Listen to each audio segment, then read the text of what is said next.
Ay nagsingit sa loob ng ano. Ilang taon ka na siyang? 4, 5. So tandaan natin itong panahong ito, January 29, 2024, kasama si Lomar na patotoo witness at itong mga tao, kanyang mama, lahat mga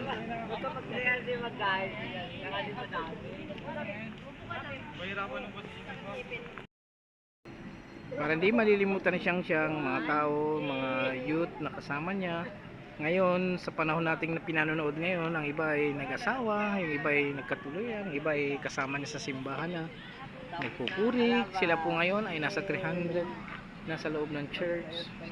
Ito para susunod na muli ni Nico, Kelly.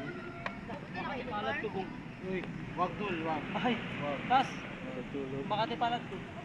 Uy, yayaman ka. Yaman ka eh.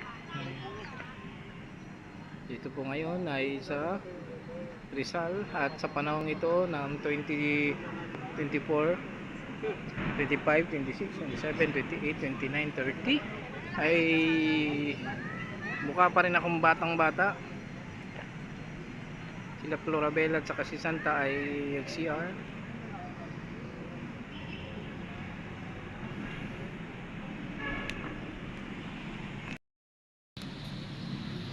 Ito po yung mga activities 2024. Mainit na pala dito ba? Oo, mainit talaga rito kasi mausok na yan.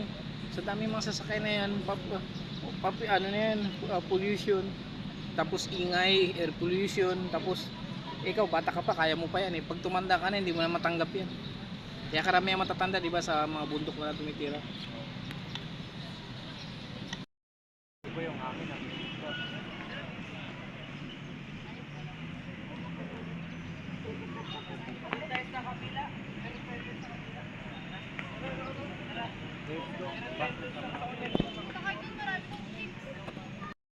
Siyang sumasama siya kila Kuya Gerald niya. Darating ang panahon, mas malaki pa siya kay Kuya Gerald niya, itong si Siyang. Makasama niya na yung ngayon, mga lolo niya na. Ngayon, puro bata. Naghahanap ng mga pupuntahan.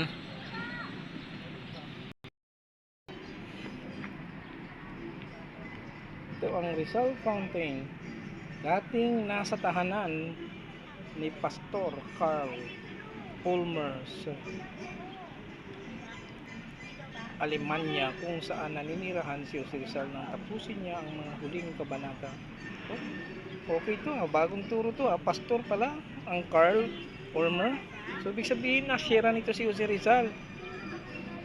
Sabi niya ito, no, ang mga huling kabanata, sabi niya rin, huling kabanata ng nobelang No Limitang Here in 1886, pinagkaloob sa pamahalaan ng Alemanya sa Pilipinas. Rizal Fountain. Dating nasa tahanan ni Pastor. Uy, mo? Ngayon ko lang naintindihan yun, pastor pa lang. Ibig sabihin si Rizal ay nasharean siguro ni pastor. Imposible hindi na ano. lang tapusin niya ang Diba? kanyang huling kabanata. Oo, sinayos siya natin sa bahay natin ni yun. Pastor. Ano, Oh, hindi naman yun ang Tapos, pangalan yun, si malamang. Rizal lang tapusin niya ang mga huling Hmm. kabanata ng Tama, nobelang bagong- No Limitang Hindi Here. ko alam to ah. Pinagkaloob ng pamahalaan ng Sabi si Rizal talaga eh, ano rin ah. Baka may background na Christian ah. Ayun. Si Rizal pala nakatira sa pastor. Ha? Ibig sabihin Christian si Rizal. Ha? Ayun nga, kaya nga ginawang Ay, pare tingnan mo, basahin mo. Kaya nga ginawang Kaya pala pinatay siya siguro ng Espanyol. Kasi Christian siya.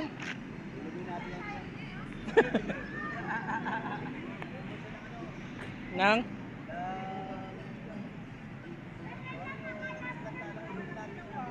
Mason.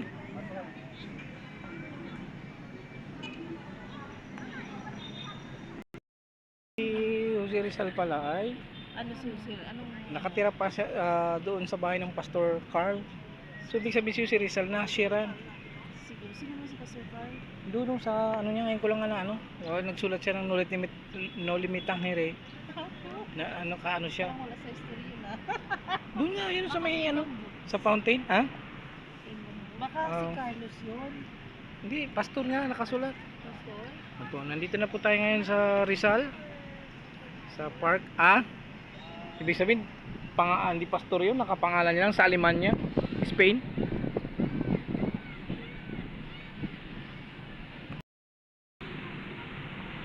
Okay, dito tayo ngayon sa park.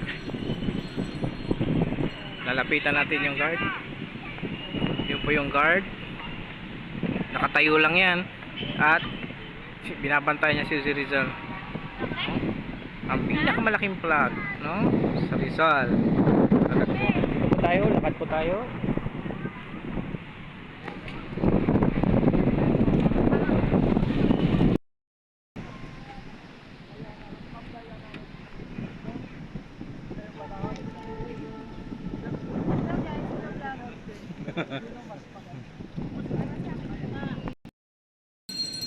Mga tinda. Oh, naglakad na sila Elmer doon sa pinakadulo. Lumakad ba sila ron?